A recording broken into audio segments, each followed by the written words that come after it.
Hey everybody, it is a Tuesday Halloween edition of Celtics Roundtable on CLNS Media.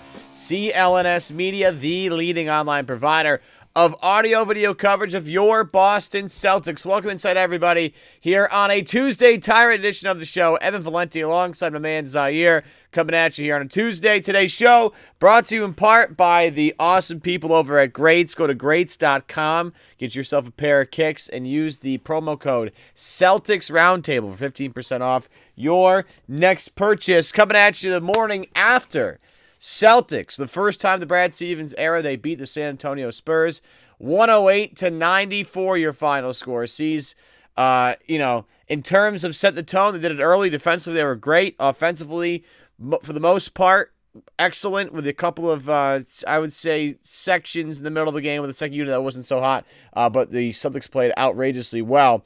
And I think the one big thing, Zaire, as we get to this morning, Kyrie Irving is really starting to look comfortable, and that's a good thing for Boston. And he didn't even play that much, 30 minutes, and it felt like none of it came in the fourth quarter. 24 points, a great, in terms of, it could have been more assists, but 5 assists, a couple of steals, a couple of rebounds, a block. He was on fire last night and really was the orchestrator, the maestro behind the Celtics offense. Got to earn that paycheck, man. And I think Kyrie Irving is just, he's settling in, and he's being a pro. He's figuring this team out. He's figuring it. He knows his strengths, but he's figuring out his strengths in this new place. And, I think that the patience that he has, it shows. Like, he's not, it doesn't feel like he is uncomfortable. It feels like we're uncomfortable at times watching him adjust. He seems to be calm. Yeah, sometimes he rushes things, but he's feeling it out. So I have nothing but, high praise right now for Kyrie Irving, just for being able to accept this new challenge. I feel like that the whole verdict, we won't have the whole verdict until the season is over. But the fact that, he had a bit of a rough start, but while he had a rough start, it wasn't disruptive. You understand what I'm saying? It wasn't like a problem where sometimes a new guy comes in and it's disruptive, and guys are like, oh my goodness, this new guy. It hasn't been disruptive. I think the chemistry of everybody matters. The chemistry of the culture of the Celtics matters. So that's played a big part in it. But yes, Kyrie Irving, great job tonight.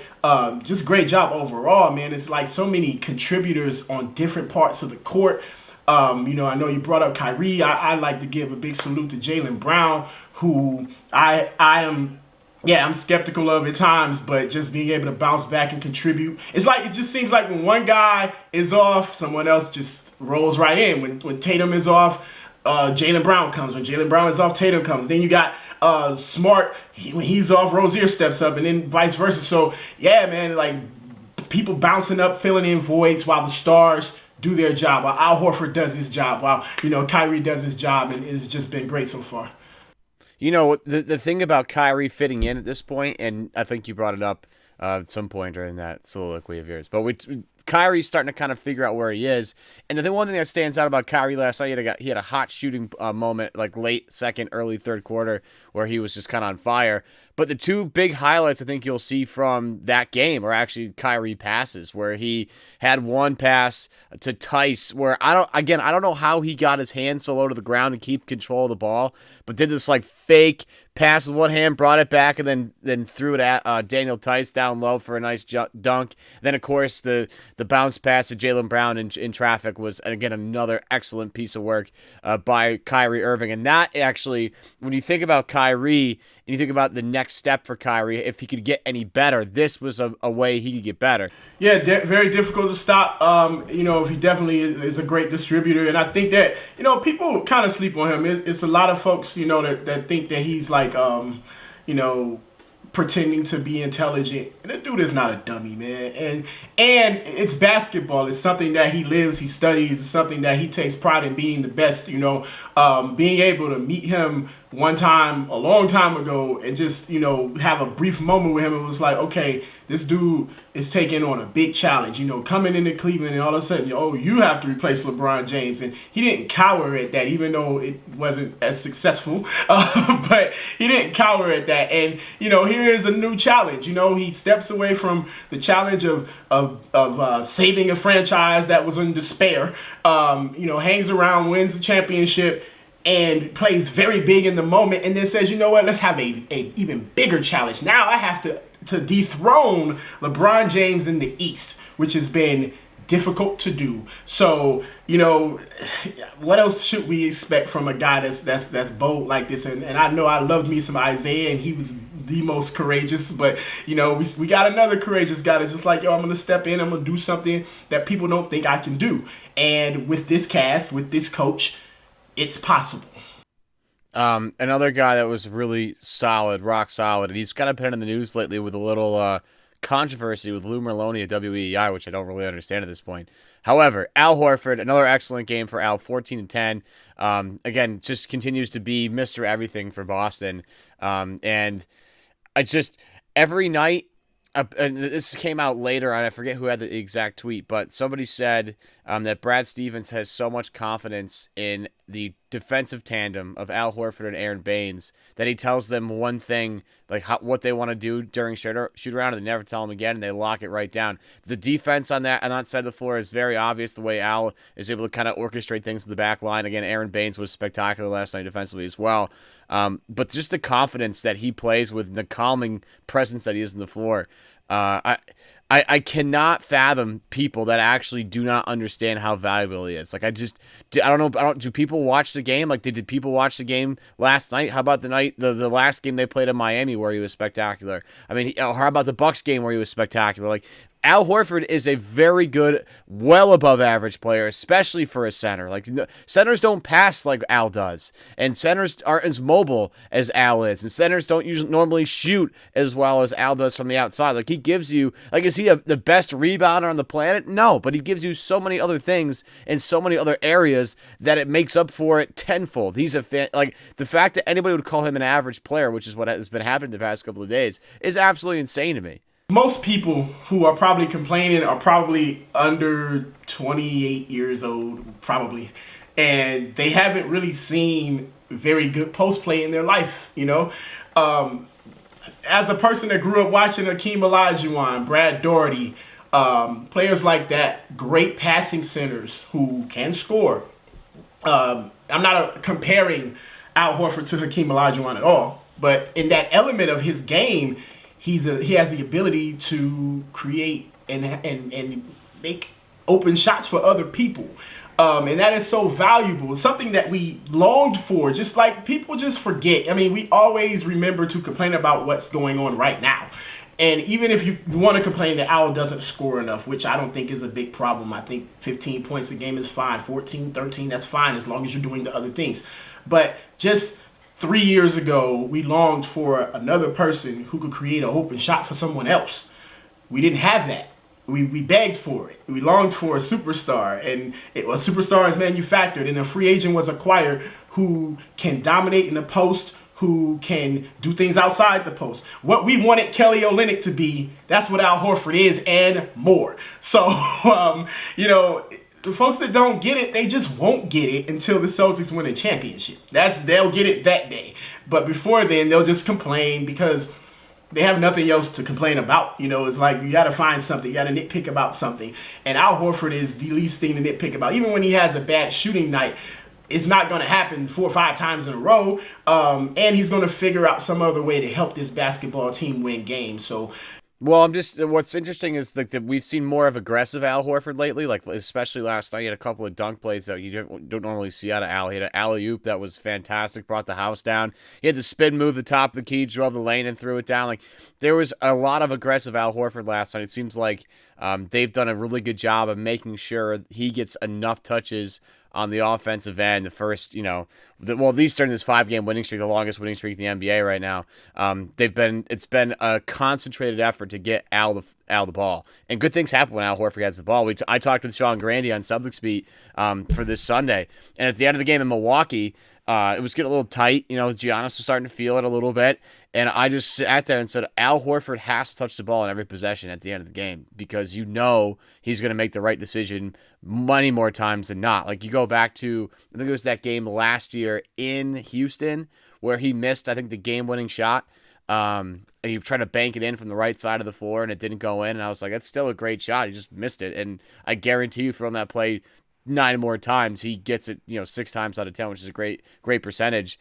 But Al Horford, again, just a calming presence for them. And again, another nice early season storyline has been the aggressiveness of Jaylen Brown. Another double-digit effort tonight, 18 points for Jaylen.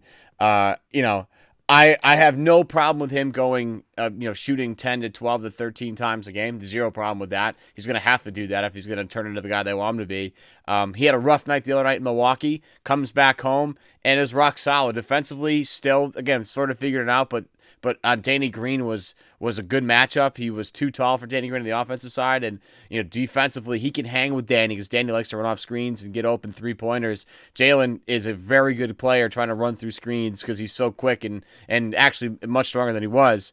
But Jaylen Brown being aggressive continues to be, again, a huge storyline for the Celtics early on. It's a big reason why they've won 5 games in a row. Well, that's once going back real quick to Al Horford. The beauty of Al Horford is that he allows others to shine when they're shining. You know what I'm saying?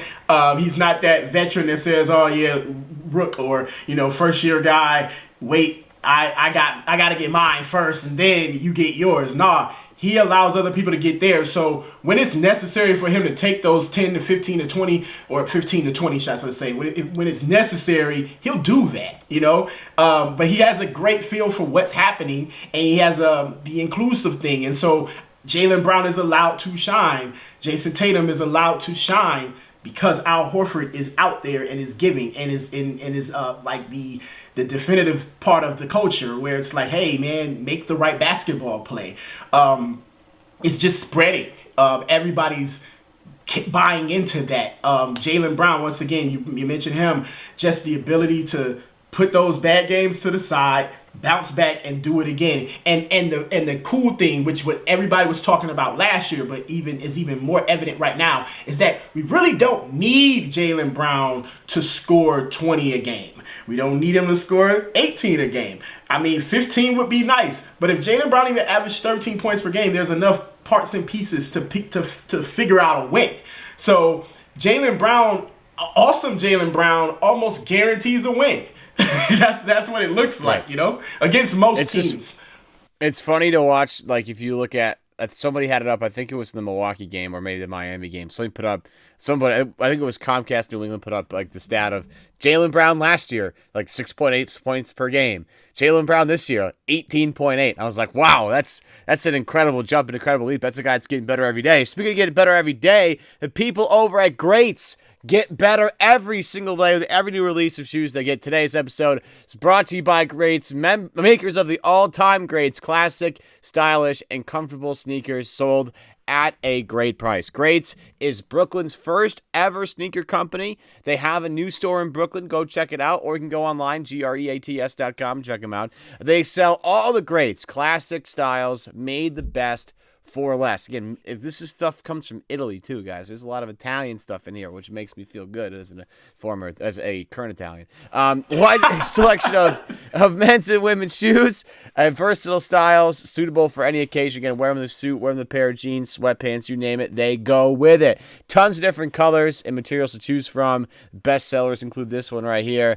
The Leather Royale lace up and the Wooster slip-ons are comfy as hell too. Now, you can get yours today. Very simple, very easy. Go to greats.com. That's greats.com. Get one pair, get a couple pair. I don't care, but what I do care about is when you check out, use the promo code Celtics Roundtable for 15% off your total purchase. Again, 15% off of a great pair of shoes just like this, or more than one, just by using the promo code Celtics Roundtable. Again, remember, make sure you tweet at us too. If you buy a pair of these, we want to see it. Show us your kicks. Again, at greats.com, using the promo code Celtics Roundtable. Shout out to all the former Italians out there. Shout out to all of you former Italians who are no longer Italians anymore. I don't know why I said former there. I'm still Italian today, tomorrow, at the end of the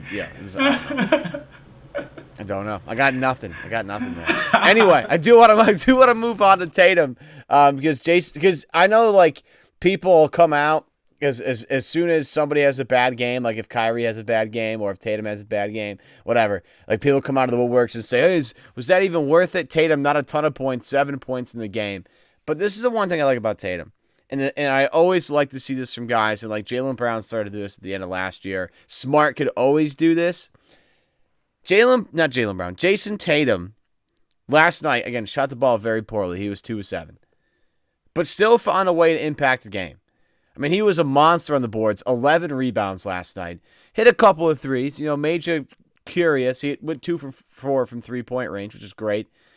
But the defense and the rebounding, again, those are things that are just effort, hustle things. Again, he's not going to score 20 points tonight. He's done it twice already this season, which is great. But he's, odds are he's probably not going to drop 20 every night this season. There's probably going to be more of these games where he scores 7, 8, 10, 11, 12, 13. But the most, I think, encouraging part of that is even with the bad shooting night, and he's not really hunting his shot, he's still finding his way on the floor, still finding a way to be effective. And he played 35 minutes. And against the Spurs, a game that is obviously circled on the Celtics calendar to try a game they're going to actually really, really try in. Tatum was outstanding, even though shot wasn't there. I love the effort.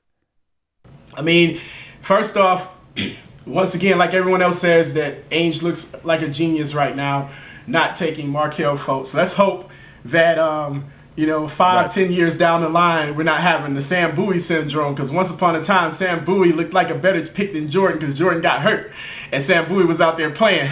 But we all know what happened afterwards. I think so. But when you look at Jayson Tatum and you see, the shot didn't fall tonight, but did he disappear? Did he go AWOL? No, he didn't go AWOL. And that's the character of this basketball team. Okay, your shot isn't falling. Do something else. What else did we draft you for? We didn't draft you just because you can score. And so, you got to love. I mean, most people did not call that this team would be a very good rebounding team this year. I like to say that I kept the window open because things change every year. Schemes change. Sometimes you just figure out a different way to do things. And I thought that, there wasn't really any good rebounding last year, but to be able to figure out a way to make Avery Bradley a rebounder when he hadn't been his whole career was amazing. So if he could do that for that little guard, then what can he do for the rest of the guys? So when you look at what you have in Jayson Tatum, I mean, this guy's just, this is what, his probably 4th game this year out of 7 where he's at 8 or more boards. So it's just amazing. 3 blocks. I mean, this is extra stuff. So if your shot isn't falling, but you figure out other ways to contribute and it shows massively, thank you so much, because someone else can pick up the load in scoring. You're a rookie. I mean, I'm not going to say that he shouldn't average 15 a game, because that's another thing too. People were saying beginning of the year, well, he needs time to adjust and And I'm like, I have the school of thought where if you're drafted in them top 3 spots especially, man, you should be ready to help change a franchise. I'm not saying that you should take it to the championship right away, but you should be able to make an impact. That's just traditional, in my opinion, in the guys that are usually drafted in that spot. And so he was practically selected first. If you really want to be practical about it, they had the number 1 pick and they chose him instead. So that's even more pressure, and for him to be able to come in and do the things he's doing, to be able, and I'm not even mad that he doesn't aggressively take his shots. I like how he plays in this system. I like how he's figuring things out. I like how he's getting used to these new guys. Oh, and he's a new guy. I love how he's not forcing the issue, and he's playing basketball and he's making great plays. He's like Al Horford too, I love what Jayson Tatum is doing.